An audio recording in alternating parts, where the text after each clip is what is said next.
भक्तजनों, माताओं, बहनों, सादर जय श्री कृष्ण। हमारे YouTube चैनल में आप सभी का बहुत बहुत स्वागत है। मैं हूं आपके साथ आचार्य धर्मेंद्र शास्त्री। सबसे पहले आपको और आपके पूरे परिवार को श्री रामनवमी महापर्व की बहुत बहुत शुभकामनाएं और बधाइयां। प्रभु श्री राम का भरपूर आशीर्वाद आपके जीवन पर सदैव बना रहे। आप सभी सुखी रहें, स्वस्थ रहें, व्यस्त रहें और मस्त रहें, निरंतर उन्नति तथा प्रगति को प्राप्त करते रहें। आज हम आपको बताने जा रहे हैं कि श्री राम नवमी के पर्व पर यदि आप एक वस्तु खा लेंगे तो निश्चित तौर से पूरे साल आपके घर में धन दौलत रुपये पैसों की कोई कमी नहीं आएगी, क्योंकि प्रभु की कृपा आपके घर परिवार पर पूरे साल बनी रहेगी। प्रभु श्री राम का प्रागट्य चैत्र माह के शुक्ल पक्ष की नवमी तिथि को हुआ है। गोस्वामी तुलसीदास जी ने श्री रामचरितमानस में लिखा है, नवमी तिथि मधुमास पुनीता, शुक्ल पक्ष अभिजित हरि प्रीता। यानी चैत्र माह के शुक्ल पक्ष की नवमी तिथि को अभिजीत मुहूर्त में ठीक 12 बजे प्रभु श्री राम का प्रागट्य हुआ है। और इस बार श्री राम नवमी का महापर्व 30 मार्च 2023 गुरुवार को है। नवमी तिथि का आरंभ वैसे तो एक दिन पूर्व यानी 29 मार्च की रात को 10:22 से हो जाएगा, जो कि अगले दिन यानी 30 मार्च 2023 गुरुवार की रात को 12:13 पर नवमी तिथि समाप्त हो जाएगी। इस प्रकार मध्याह्न व्यापिनी, सूर्योदय व्यापिनी, प्रातःकालीन व्यापिनी जो नवमी तिथि रहेगी वो 30 मार्च 2023 गुरुवार के दिन रहेगी। इसी दिन सभी को रामनवमी का महापर्व मनाना चाहिए और जो भक्तजन माताएं बहनें रामनवमी का व्रत करते हैं उनको भी इसी दिन रामनवमी का व्रत करना चाहिए। और रामनवमी व्रत का जो पारणा है वो अगले दिन आपको करना है, यानी 30 मार्च 2023 गुरुवार को श्री रामनवमी महापर्व मनाया जाएगा। इसी दिन व्रत किया जाएगा और अगले दिन यानी 31 मार्च 2023 के दिन प्रातःकालीन वेला में सुबह 6:30 से लेकर के 8:30 के बीच में आपको श्री रामनवमी व्रत का पारणा करना है, यानी व्रत को खोलना चाहिए। प्रभु श्री राम का प्रागट्य अयोध्या नगरी में राजा दशरथ जी के यहां हुआ था। राजा दशरथ जी की 3 रानियां थी और उनकी उम्र अधिक हो चुकी थी, लेकिन उनके यहां पुत्र प्राप्ति का संयोग नहीं बन पा रहा था।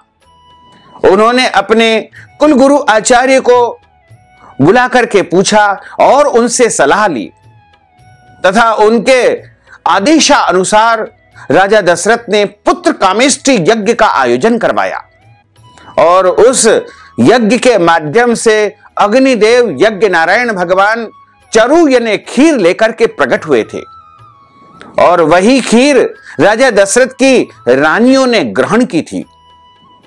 और प्रभु की कृपा से राजा दशरथ के यहां रानी कौशल्या जी के माध्यम से प्रभु श्री राम का प्रागट्य हुआ था।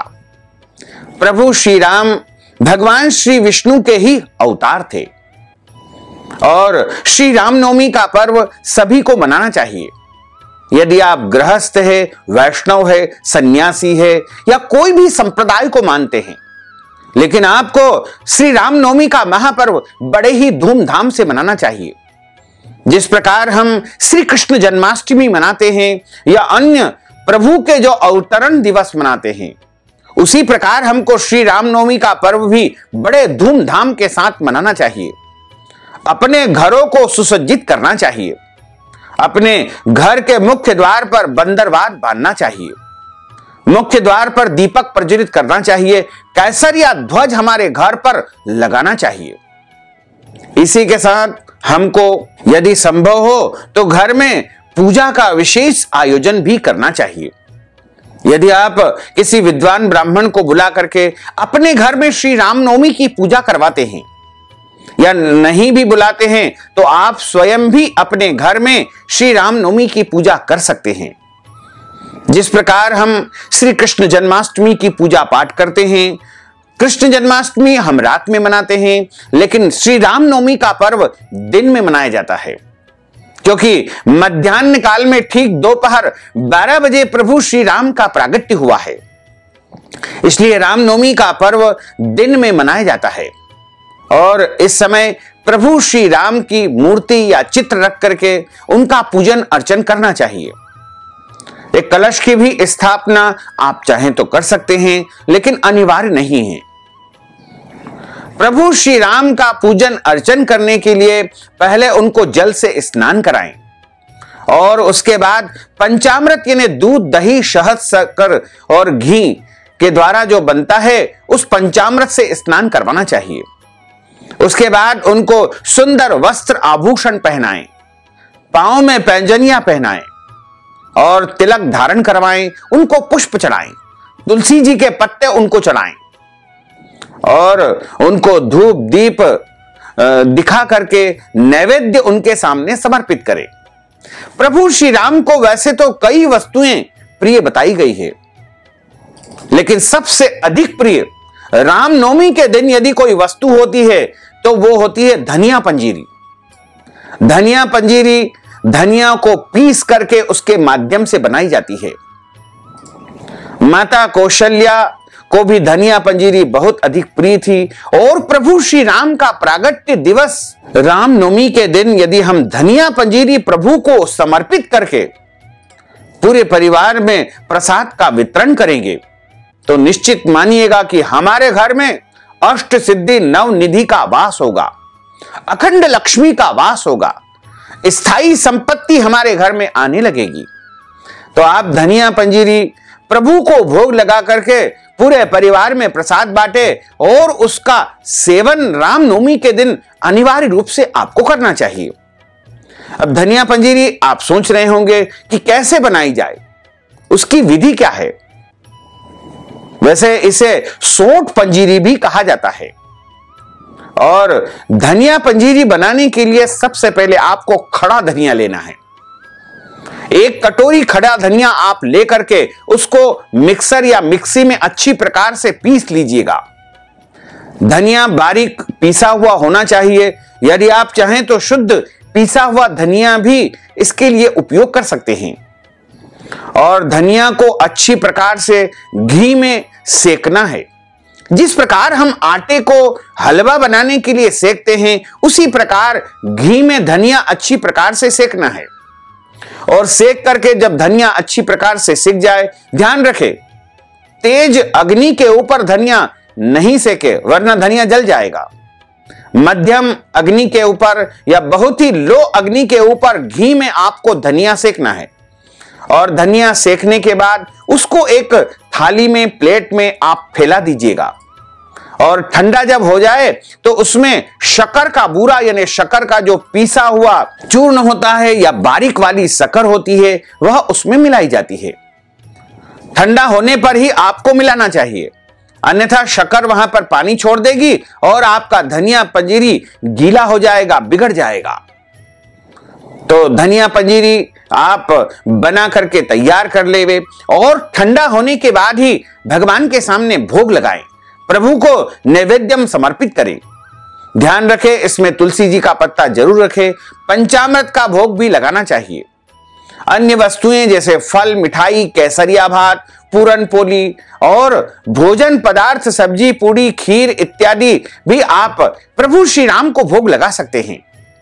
लेकिन धनिया पंजीरी भगवान की परम प्रिय वस्तु होती है और धनिया वैसे भी धन धान्य का प्रतीक माना जाता है।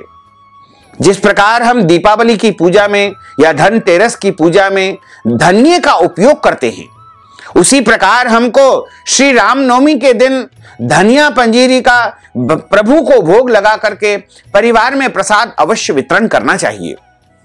अन्य भक्तों को भी आप यह प्रसाद दे सकते हैं और इस प्रसाद को आप जो है परिवार के साथ ग्रहण करें।